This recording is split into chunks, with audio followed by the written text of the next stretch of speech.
Hello UPSC aspirants, my name is Shambhavi. Hope you all are doing well. So हम लोगों ने इस complete chapter को आज हम लोग इस complete chapter that is chapter number 4 of NCERT history class 6 इस चैप्टर की आज हम लोग यहाँ पर समरी डिस्कस करने वाले हैं, राइट। सो चैप्टर का नाम है books and what books and burials tell us, मतलब कि किताबें और ब्यूरल्स हमको क्या बताते हैं। इस रिस्पेक्टिव चीज़ के बारे में हम लोग यहाँ पर डिस्कस करने वाले हैं, ठीक है। चलते हैं हम लोग डिस्कशन पे इस चैप्टर के। सो वेरी फर्स्ट टॉपिक है मेरा one of the oldest books in the world. इस वर्ल्ड की वन ऑफ द बहुत पुरानी किताबें, ठीक है। आपने वेदास के बारे में तो सुना ही होगा, राइट। तो उसमें वहाँ पे 4 वेदास हैं जिनका नाम है ऋग्वेद, समवेद, यजुर्वेद और अथर्ववेद। ये 4 वेद हैं यहाँ पे, ठीक है। जिसमें से कि सबसे पुराना जो वेद है वो है ऋग्वेद, जो कि 3500 ईयर्स पहले कंपोज हुआ था, मतलब 3500 ईयर्स पहले लिखा गया था, ठीक है। अब जो ऋग्वेद है, अच्छा कंपोज हुआ था और रिटन में प्लीज फर्क यहाँ पे समझिए। कंपोज मतलब कंपोज हुआ था, मतलब बनाया गया था, ठीक है, लिखा नहीं गया था। जो ऋग्वेद है उसमें मोर देन 1000 हाइम्स प्रेजेंट है। ऋग्वेद में जो है उसमें 1000 से भी ज़्यादा हाइम्स लिखे गए। हाइम्स क्या बोलते हैं? हाइम्स एक तरीके का ये होता है कि praise of various gods and goddesses की बारे में, उनकी अच्छी अच्छी चीज़ों के बारे में वहाँ पर लिखा गया है उसमें, ठीक है। तो अच्छा, हाइम्स को और क्या कहते हैं? हाइम्स को कहते हैं सुक्ता और वेल सेड, ठीक है। अब 3 मेन गॉड होते हैं, दे आर स्पेशली इंपॉर्टेंट। वो 3 गॉड हैं अग्नि, the God of fire, Indra a warrior God and Soma a plant from which a special drink is prepare. तो ये 3 चीज़ें, 3 यहाँ पे जो गॉड हैं वो स्पेशली इंपॉर्टेंट होते हैं। अब ये जो हाइम्स जो कंपोज हुई थी वो उनको ऋषि कंपोज करते, जिनको आप सेजेस भी कहते हैं। तो वो हाइम्स होती है वो ऋषिज कंपोज करते थे।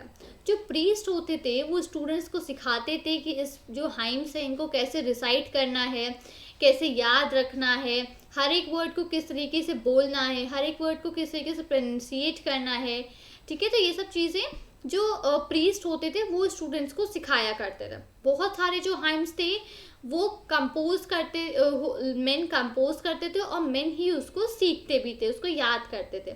कुछ हाइम्स थे जो कि वुमेन्स ने भी कंपोज करे थे। अब ऋग्वेद है जो कि एक वैदिक संस्कृत एक लैंग्वेज होती है, तो उस वैदिक संस्कृत लैंग्वेज में ऋग्वेद लिखी गई है, जो कि जो नॉर्मली हम जो संस्कृत आजकल पढ़ते हैं उससे काफ़ी ज़्यादा डिफरेंट है, ठीक है। मैं उसकी इमेज यहाँ पे प्रेजेंट थी, ये है ऋग्वेद जो लिखी गई है, जो कि वैदिक संस्कृत में लिखी गई है। अब हम लोग को इसमें कुछ भी पढ़ने में नहीं आ रहा है, ना ही हमें कुछ समझ में भी आ रहा है। क्यों? क्योंकि वैदिक संस्कृत यहाँ पे यूज़ हो रही है और वैदिक संस्कृत हम लोग को नहीं पढ़ाई जाती है, ठीक है। ग्रेट। अब यहाँ पे संस्कृत एंड अदर लैंग्वेजेस। अब संस्कृत जो है वो एक फैमिली ऑफ लैंग्वेजेस का पार्ट है, जिसको क्या बोलते हैं? जिसको बोलते हैं इंडो यूरोपियन फैमिली का एक पार्ट है। और कौन कौन सी लैंग्वेजेस आती हैं इस इंडो यूरोपियन फैमिली में? तो जो अदर लैंग्वेजेस आती हैं वो हैं आसमीज, गुजराती, हिंदी, कश्मीरी एंड सिंधी, ठीक है। ये सब लैंग्वेजेस आती हैं।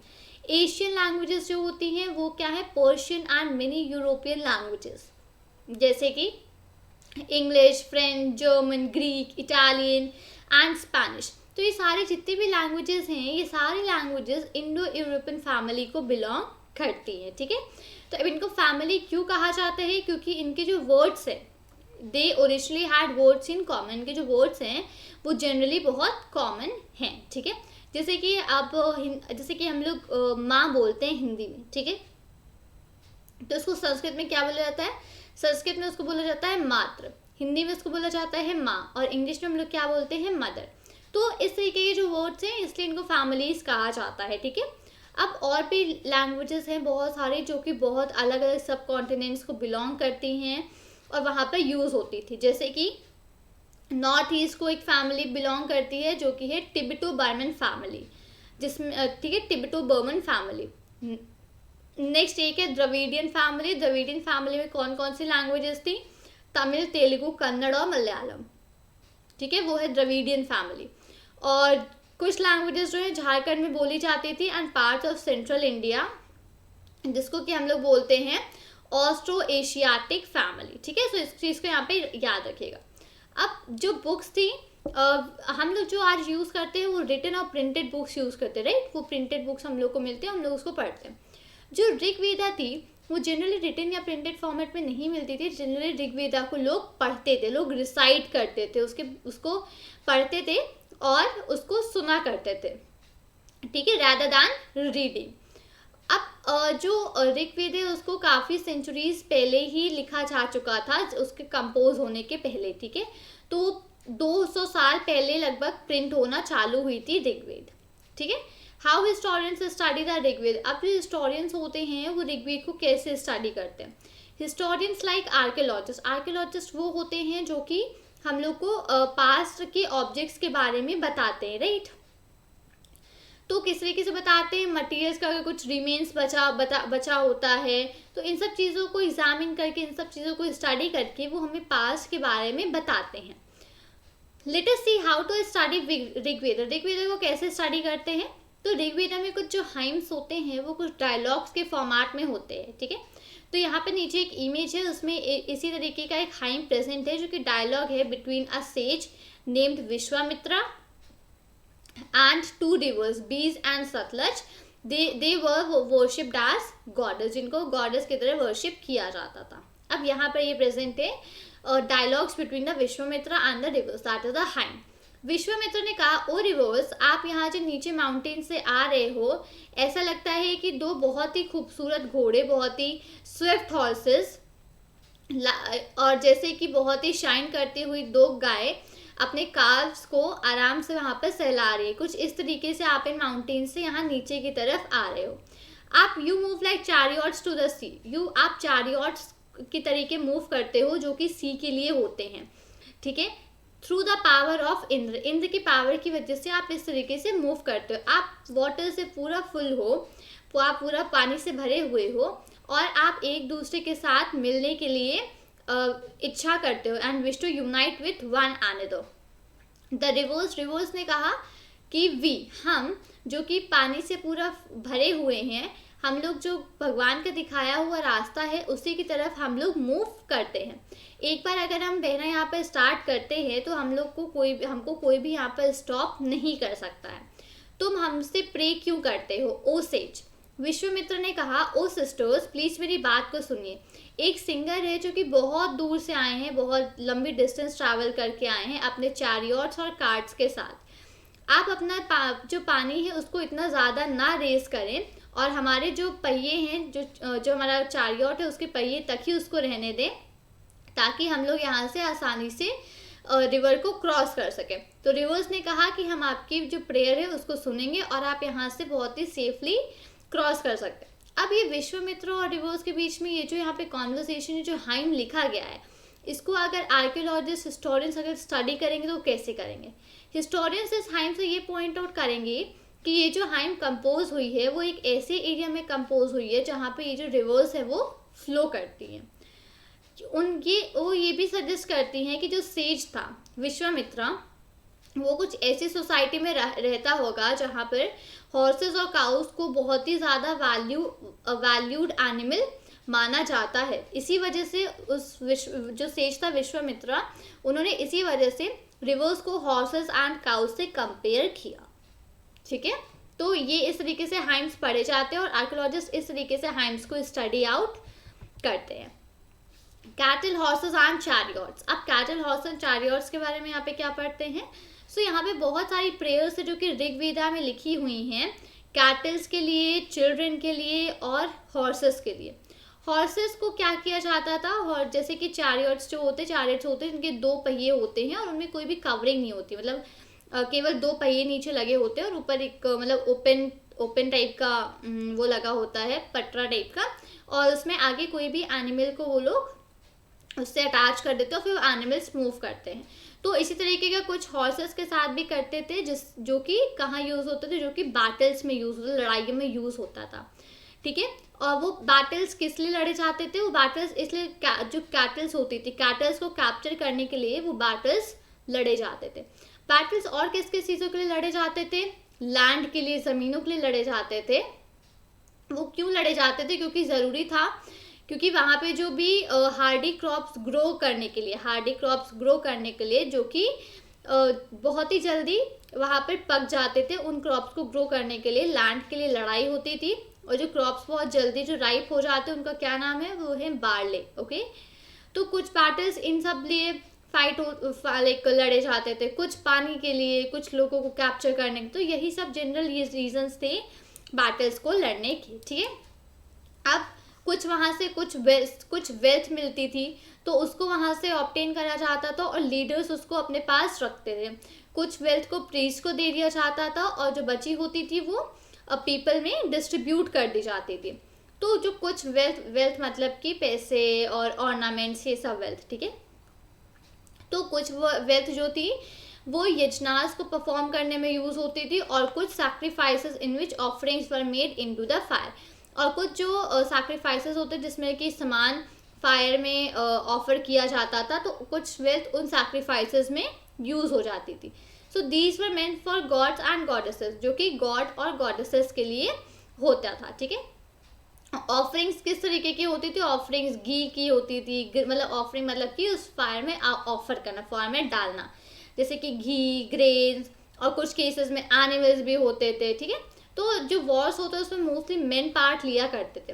पहले कोई ऐसे रेगुलर आर्मीज नहीं हुआ करती थी, वहाँ पर सिर्फ असेंबलीज होती थी जिसमें से कि लोग मिलते थे, लोग बैठते थे और जो भी लड़ाइयों का मैटर होता था उसको डिस्कस करते थे बहुत ही शांति के साथ। वो लीडर्स को भी चूज करते थे जो कि काफ़ी ब्रेव होते थे और बहुत ही स्किलफुल वॉरियर्स होते थे, उनको लीडर्स बना देते थे। ठीक है, वर्ड्स टू डिस्क्राइब पीपल, आप लोगों को डिस्क्राइब करने के लिए किस किस तरीके के वर्ड्स यूज होते थे।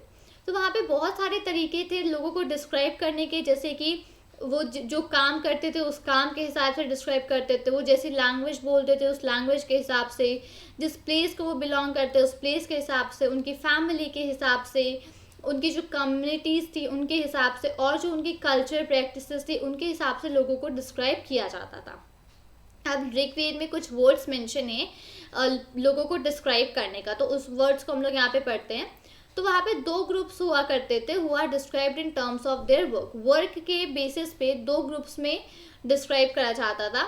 एक होते थे प्रीस्ट, जिनको कि ब्राह्मण्स कहा जाता था, जो कि रिचुअल्स परफॉर्म कर, रिचुअल्स मतलब कि रीति रिवाज जो लोग पूरा परफॉर्म करते थे, और दूसरे होते थे राजास। ठीक है, ये राजास उस तरीके के नहीं होते थे जिस तरीके के हम लोग आगे चैप्टर में पढ़ेंगे। ठीक है, इनके पास क्या, ये ना तो इनके पास कोई कैपिटल सिटीज़ होती थी इन राजा के पास, ना इनके पास कोई पैलेस होता था, ना आर्मीज होती थे, और ना ही ये तो कोई टैक्स कलेक्ट करते थे। तो इस तरीके के राजा हुआ करते थे उस टाइम पे। जनरली क्या होता था, जो बेटे होते थे राजा के वो जनरली ऑटोमेटिकली राजा नहीं बन जाते थे। ठीक है, नेक्स्ट, अब जो लोग कम्युनिटी के हिसाब से लोगों को दो तरीकों से डिस्क्राइब करा जाता था, एक होते थे जना और दूसरा होते थे विश। ठीक है, तो जना जो होते थे वो स्टिल हिंदी में यूज किया जाता है अदर लैंग्वेजेस के लिए, और विश कौन होते थे, जो विश होता है वो जो वर्ड था वो वैश्य से आया था वो विश। ठीक है, इस चैप्टर को चैप्टर नंबर 5 में आगे डिटेल में हम लोग पढ़ेंगे। तो जो विश और जना थे उनको उनके नाम से मेंशन किया जाता है, जैसे कि किसी का नाम है पुरु। ठीक है, तो पुरु जना या पुरु विश, किसी का नाम है भारता तो भारता जना या भारता विश, किसी का नाम है यदु तो यदु जना यदु विश। ठीक है, तो इस तरीके से उनके नाम के साथ जना या विश जो भी होता था उसको लगा दिया जाता था, इस तरीके से नाम उनके नामों से जाना जाता था। ठीक है, next, sometimes the people who compose the hymns describe themselves. अब कई बार ऐसा होता था जो लोग हाइम्स को कंपोज करते थे, जो हाइम्स लिखते थे, वो अपने आप को क्या बोलते थे, वो अपने आप को बुलाते थे आर्याज। ठीक है, और जो उनके ओपोनेंट्स होते थे, जो उनके सामने जो उनकी दूसरी तरफ लोग होते थे, उनको बुलाते थे दासास या दास्युस। ठीक है, ये वर्ड्स यूज होते थे। मेक श्योर करें कि आप इन सब चीज़ों को बहुत अच्छे से डिटेल में यहाँ पर एक तो आप रिवाइज तो कर ही रहे हो, ऊपर साथ में अपने नोट्स भी बनाते जाइएगा। ठीक है, सो दीज, अब ये दासास और दास्यास ये कौन लोग होते थे, ये वो लोग होते थे जो कि सैक्रिफाइसेस परफॉर्म नहीं करते थे, और वो प्रोबेबली ये लोग दूसरी भाषा बोला करते, दूसरी लैंग्वेज बोलते थे। बाद में ये जो टर्म था इस दास, इसका मतलब, इसका जो मतलब हुआ था उसका मतलब था स्लेव, मतलब कि गुलाम। ठीक है, तो फीमेल फेमिनिन इसका दासी होता है, दासा, एंड फेमिनिन इज दासी, ठीक है। तो जो स्लेव्स थे वो कौन होते थे, वो गुलाम होते थे, वो मेन और वुमेन होते थे जिनको कि लड़ाइयों में लोग कैप्चर कर लेते थे। तो उनको जो लोग कैप्चर करते थे वो उनको ऐसे समझते जैसे कि वो उनकी प्रॉपर्टी है खुद की, जब चाहे तब कुछ भी कराते थे उनसे, उनको जो काम कराना होता था वो अपना काम कभी भी उनसे करा लेते थे, ठीक है। तो जैसे कि ऋग्वेद में कंपोज ऋग्वेद जहाँ पर एक side north west of the sub continent में कंपोज हो रही थी, वहीं पर दूसरी साइड में बहुत सारे डेवलपमेंट्स हो रहे थे। तो अब उन डेवलपमेंट्स के बारे में हम लोग यहाँ पर समझते हैं। Silent sentinels the story of megaliths. अब मेगालिथ्स के बारे में हम लोग पढ़ेंगे। अब यहाँ पर अच्छा, ये इमेज को पहले आप इसको देख लीजिए एक बार यहाँ पे, इस रिस्पेक्टिव इमेज को, ठीक है। इसमें क्या है, इसमें ये जो बड़े स्टोन्स हैं ये हैं मेगालिथ्स, ये जो अंदर छोटे छोटे स्टोन्स हैं ये हैं माइक्रोलिथ्स। मेगालिथ्स का मतलब होता है, जो मेगा मतलब बड़ा और लिथोस का मतलब स्टोन्स, तो जो बड़े स्टोन्स होते हैं वो होते हैं मेगालिथ्स। और माइक्रोलिथ्स हम लोगों ने चैप्टर नंबर 2 में पढ़ा था डिटेल में, जो कि लाई करते हैं नियोलिथिक पीरियड में, ठीक है। तो उसमें होते हैं यहाँ पे माइक्रोलिथ्स, माइक्रो मतलब छोटे और लिथोस मतलब कि स्टोन्स। अब यहाँ पर ये जो आप जो स्टोन बोल्डर्स मतलब कि जो बड़े बड़े स्टोन्स देख रहे हैं उनको ही बोलते हैं हम लोग मेगालिथ्स, जैसे मैंने भी आपको बताया, ठीक है। तो इनको बहुत ही केयरफुली लोग अरेंज करते थे, क्यों, क्योंकि वो जहाँ पे भी अरेंज होते थे वो एक मार्क होता था कि यहाँ इस जगह पे ब्यूरियल साइट है, ठीक है। जो मेगालिथ्स को बनाने की और इरेक्ट करने की जो प्रैक्टिस थी, जो तरीका था, वो अबाउट 3000 ईयर्स पहले चालू हुआ था। और सबसे पहले वो mainly Deccan of south India की तरफ और नॉर्थ ईस्टर्न कश्मीर इस तरफ वो मेनली स्टार्ट हुआ था, ठीक है। अब ऐसा होता था कि जो मेगालिथ्स होते थे कुछ सरफेस पे मिलते थे और कुछ मेगालिथ ब्यूरियल्स जो होते थे वो अंडरग्राउंड भी होते थे, तो सरफेस पे और अंडरग्राउंड। अब जो सरफेस वाले होते थे उनको तो ये बोल्डर्स यहाँ पे जो बने जो बड़े स्टोन थे इससे कवर कर देते, इससे सर्किल बना देते, इससे कि पता चल जाता था कि यहाँ पे ये ब्यूरियल साइट है। अब जो अंडरग्राउंड होते हैं उनको कैसे पता लगाते थे, तो उनके लिए क्या करते थे, वहाँ पर एक बड़ा सा स्टोन रख देते थे उसके ऊपर, ग्राउंड के ऊपर, तो वहाँ से पता चल जाता था कि ये यहाँ पर एक ब्यूरियल प्रेजेंट है, ठीक है। तो ये जनरली सब इंडिकेशंस के उस पर यूज़ हुआ करते थे कि यहाँ पर ब्यूरियल्स है, ठीक है। अब यहाँ पर ये जो मेगालिथ यहाँ पे शो हो रही हैं इनको बोलते हैं सिस्ट, CIST, इनको इस तरीके से बोलते हैं, ठीक है। तो इसी तरीके से यहाँ पे होते हैं और इनमें पोर्ट होल्स होते हैं जो कि एंट्रेंस के फॉर्म में यूज हो सकते हैं, ठीक है। नेक्स्ट, अब ये जितने ब्यूरियल्स होते हैं इनमें सब में एक कॉमन फीचर होता है। जनरली कॉमन फीचर ये होता है कि जो भी डेड होते हैं वो बरी किए जाते हैं डिस्टिंक्टिव पॉट्स के साथ। डिस्टिंक्टिव पॉट्स जैसे कि ब्लैक और रेड वेयर, मतलब अलग अलग तरीके के पॉट्स के साथ बरी किए जाते हैं जो कि ब्लैक एंड रेड वेयर होते हैं, ठीक है। और इनके साथ टूल्स या फिर वेपन्स ऑफ आयरन, कुछ टाइम कई बार skeletons of horses, horse equipments, ornaments of stone and gold, ये सारी चीज़ें भी इनके साथ कभी कभी इन ब्यूरियल्स में मिलती हैं। अब ये हॉर्सेस के स्केलेटन्स का क्या मतलब है, तो इस चीज़ को भी हम लोगों ने चैप्टर नंबर 1 में पढ़ा था कि हमने सबसे पहले ये चीज़ कहाँ फाइंड आउट हुई थी, सबसे पहले ये चीज़ फाइंड आउट हुई थी मेहरगढ़ में। अगर आपने मेरे वीडियोस को अच्छे से पढ़ा है तो मैंने चैप्टर नंबर 1 में ही बताया है इस पर लास्ट वीडियो में कि मेहरगढ़ में हम लोगों ने इस चीज़ को पढ़ा था कि मेहरगढ़ में सबसे पहले इस तरीके के चीज़ें, इस तरीके ब्यूरियल्स फाउंड आउट हुए थे और उनके अंदर भी एनिमल्स के स्केलेटन फाइंड आउट हुए थे। सबसे पहले उसमें क्या हुआ था, उसमें गोट के स्केलेटन फाइंड आउट हुए थे, ठीक है। तो यहाँ पे ये हॉर्स के स्केलेटन्स और ये सब चीज़ें फाइंड आउट होती थी ब्यूरियल्स के अंदर। अब यहाँ पे कुछ इमेजेस हैं, ये हॉर्स इक्विपमेंट्स हैं, जैसे कि बात हुई थी कि हॉर्स इक्विपमेंट्स भी ब्यूरियल्स के साथ रखे जाते थे। ये है एक्सेस जो कि टूल्स है, और ये एक नया टूल है दैट इज डैगर, ठीक है। ये सारे टूल्स हैं यहाँ पर। Finding out about the social differences. अब आर्कियोलॉजिस्ट जो हैं उन्होंने सोचा कि जो ऑब्जेक्ट्स जो इंसानों के साथ मिलते हैं probably objects found with the skeleton probably belong to a dead person. अब जो भी ऑब्जेक्ट स्केलेटन के साथ मिलते हैं वो ऑब्वियसली उस डेड पर्सन के ही लिए ही होते हैं।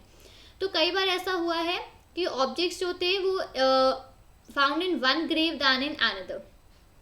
एक ग्रेव में दूसरे ग्रेव से ज़्यादा। कई बार ऑब्जेक्ट्स ऐसे देखने को मिले कि एक ग्रेव में ज़्यादा है, दूसरे ग्रेव में कम है। तो ब्रह्मागिरी में एक स्केलेटन मिला था जिसके साथ 33 gold beads, 2 stone beads, 4 copper bangles और 1 कॉन्च शेल, ये सारी चीज़ें उस स्केलेटन के साथ बरी करी गई थी।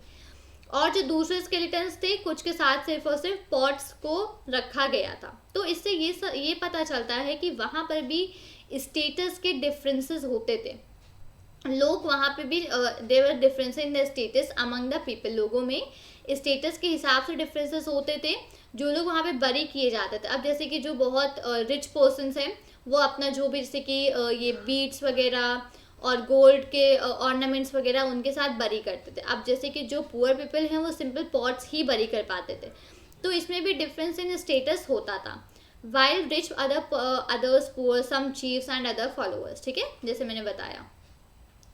तो क्या ऐसा भी होता था कि एक सर्टेन फैमिली के लिए एक ब्यूरल स्पॉट स्पेशली बना होता था? तो कई बार जो मेगालिथ्स होते थे उनमें एक से ज़्यादा स्केलेटन्स फाइंड आउट होते थे, ठीक है। तो ये इंडिकेट करते थे कि जो लोग हैं परहैप्स वो उनकी जो फैमिली है ये सारी एक ही फैमिली को बिलोंग करते होंगे, जो कि एक ही प्लेस पे बरी किए गए हैं, एक ही प्लेस में दफनाए गए हैं, but not at the same time, same समय पे नहीं। तो ये जो बॉडीज़ हैं जो जो मतलब जैसे जैसे लोग डाई होते जाते थे तो उनकी जो डेड बॉडीज़ थी वो जो ग्रेव होता था उसमें एक पोर्ट होल होता था। मैंने बताया ऊपर पिक्चर में बताया था आपको कि एक पोर्ट होल से प्रेजेंट होते थे। तो इन पोर्ट होल्स के थ्रू जो भी पर्सन डाई होता था तो उस डेड पर्सन की उस डेड पर्सन को ग्रेव के अंदर रख दिया जाता था। तो स्टोन सर्कल्स या फिर जो बोल्डर्स होते थे वो सरफेस पे रख दिए जाते हैं जिससे कि पता चले, साइन एक मिल जाए कि इस जगह पे ब्यूरल साइट है, ताकि लोग वहाँ पर दोबारा आकर उस दोबारा प्लेस को वहाँ पर देख सके या अगर उनको यूज़ करना दोबारा दे वांटेड टू, ठीक है। तो इसलिए वहाँ पर इस तरीके कुछ साइंस वगैरह रखे जाते थे जो कि कुछ स्टोन्स वगैरह के फॉर्म में रखते थे वो लोग, ठीक है। स्पेशल ब्यूरल एट इनाम गाँव। अब इनाम गाँव में एक बहुत स्पेशल टाइप का ब्यूरल मिला था। अब उसमें क्या है, वहाँ पे एक साइट है जो कि रिवर घोड़, इनाम गाँव एक साइट है जो कि रिवर घोड़ में है, जो कि भीम की एक ट्रिब्यूटरी है। तो वहाँ पर वो समवॉट 3600 से 2700 ईयर्स अगो पहले ही ऑक्यूपाई हो गई थी। तो वहाँ पे जो अडल्ट जो बड़े लोग होते हैं जनरली उनको ग्राउंड में बरी करा जाता था, ठीक है, जनरली उन्हें ग्राउंड में बरी किया जाता था, जिनको उनको सीधे लिटा दिया जाता था बिल्कुल, और उनका हेड जो होता था वो नॉर्थ की तरफ होता था और उनको ग्राउंड में बरी कर दिया जाता था। कई बार जो ब्यूरल्स होते थे वो हाउसेस के अंदर ही बने होते थे, जिसमें से कि वो लोग क्या करते थे, वो कुछ वेसल्स में खाना और पानी भी उस डेड पर्सन के साथ उसी ब्यूरल में रख दिया करते थे। एक आदमी था जो कि बरीड मिला एक बहुत ही लंबे 4 लेग 4 पैर वाले क्ले जार के अंदर वो बरी मिला, जो कि एक रूम था उसमें, मतलब एक घर था उसमें 5 रूम्स प्रेजेंट थे। उसके कोर्ट यार्ड मतलब उसके आंगन में उस पर्सन को वहाँ पर बरी किया गया था, वहाँ पे वो पर्सन बरी मिला, ठीक है, in the centre of the settlement. तो वे जो बॉडी वहाँ पे जो डेड पर्सन की बॉडी मिली थी वो जनरली वो क्रॉस लेग पोजीशन में वो बॉडी उस पर्सन की मिली थी, ठीक है। तो इससे पता चलते हैं कि अलग अलग तरीके होते थे। आप स्केलेटल्स कैसे स्टडी करते हैं, तो जनरली इसमें ये है कि स्केलेटन मेन ये बताया गया है कि जनरली इसमें कोई भी आप जल्दी से फिगर आउट नहीं कर सकते हो कि स्केलेटन मेल का है कि फीमेल का है। तो इसमें था क्या कि इसमें एक पर्सन थे जिनका नाम था चरक, ओके, चरक। उन्होंने एक किताब लिखी थी मेडिसिन पे जिसका नाम था चरक संहिता। तो उन्होंने बताया कि ह्यूमन बॉडी में 360 बोन्स होती हैं। अब ये बहुत ही ज़्यादा लार्ज नंबर है जो कि हम लोग को आजकल बताया जाता है 200 बोन्स होती हैं, जो कि मॉडर्न एनाटॉमी के हिसाब से। तो मॉडर्न एनाटॉमी के हिसाब से 200 बोन्स होती हैं, उन्होंने 360 बोन्स बताई थी। तो चरक ने मे बी जो भी फिगर्स थे वो इस तरीके से काउंट कर रहे थे कि टीथ, जॉइंट्स, कार्टिलेज सबको काउंट करके उन्होंने एक पूरा टोटल सम बताया था, ठीक है। अब इनाम गांव में ऑक्यूपेशन मतलब लोग काम क्या करते थे। अब आर्कियोलॉजिस्ट को वहाँ पर wheat, barley, rice, pulses, millets, peas और सीसे, इन सारी चीज़ों की वहाँ पर बीज मिले हैं, सीड्स मिले हैं, ठीक है। बोन्स मिले हैं बहुत सारे एनिमल्स की जिनमें कि कट मार्क्स भी दिखते हैं। तो कट मार्क्स क्या होते थे बेसिकली, तो कट मार्क्स दिखते हैं मतलब कि ये जो एनिमल्स थे ये खाने के लिए यूज हुए होंगे। कौन कौन से एनिमल्स हुआ करते थे, cattle, buffalo, goat, sheep, dog, horse, pig, sambar, spotted deer, black buck, antelope, hare and mongoose. ठीक है, इसके सिवा birds, crocodile, turtle, crab and fish. तो ये सारे एनिमल्स जो थे वो may be as a food use हुआ करते थे।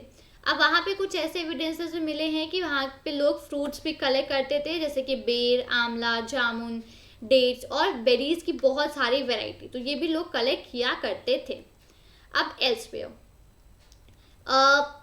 अराउंड 3500 ईयर्स पहले वहाँ चाइना में कुछ फर्स्ट एविडेंस मिले थे राइटिंग्स के। ठीक है, लिखे होने के फर्स्ट एविडेंस मिले थे। तो ये जो राइटिंग्स थी ये जनरली एनिमल बोन्स पर थी, एनिमल्स की बोन्स पर ये राइटिंग्स थी। So these are called oracle bones. इनको क्या कहा जाता था, इनको कहा जाता था ऑरेकल बोन्स, क्योंकि ये यूज होती थी फ्यूचर को प्रिडिक्ट करने में। अब किंग्स क्या करा करते थे, किंग्स उन बोन्स पर कुछ ना कुछ लिखा करते थे, जैसे कि क्या वो बैटल जीतेंगे, या क्या अब की बार की खेती अच्छी होगी, क्या या उनके सन्स होंगे। तो इस तरीके की चीज़ें किंग्स उस पर उन बोन्स पर लिखा करते थे। उसके बाद उन बोन्स को ना फायर पे रख दिया जाता था। अब हीट की वजह से वो बोन्स क्रैक हो जाती थी, और उसके बाद जो लोग भविष्यवाणी करते हैं वो इन क्रैक्स को पढ़ते, जो क्रैक्स उस पर हुआ करते थे बोन्स पे, उन क्रैक्स को स्टडी करते थे और उससे प्रेडिक्ट करने की कोशिश करते थे कि फ्यूचर क्या होगा। एज एक्सपेक्टेड कभी कभी वो चीज़ें, कभी कभी उनका प्रेडिक्शन गलत भी हो जाता था। तो जो किंग्स वहाँ के होते थे वो पैलेसेस में रहते थे, सिटीज़ के पैलेस में रहते थे। उनके पास बहुत ज़्यादा वेल्थ होती थी और बहुत ही उनके पास बहुत ज़्यादा डेकोरेटेड ब्रॉन्ज वेजल्स होती थी, लेकिन फिर भी उनको आयरन का यूज़ नहीं पता था कि आयरन किस लिए यूज़ होता है, राइट।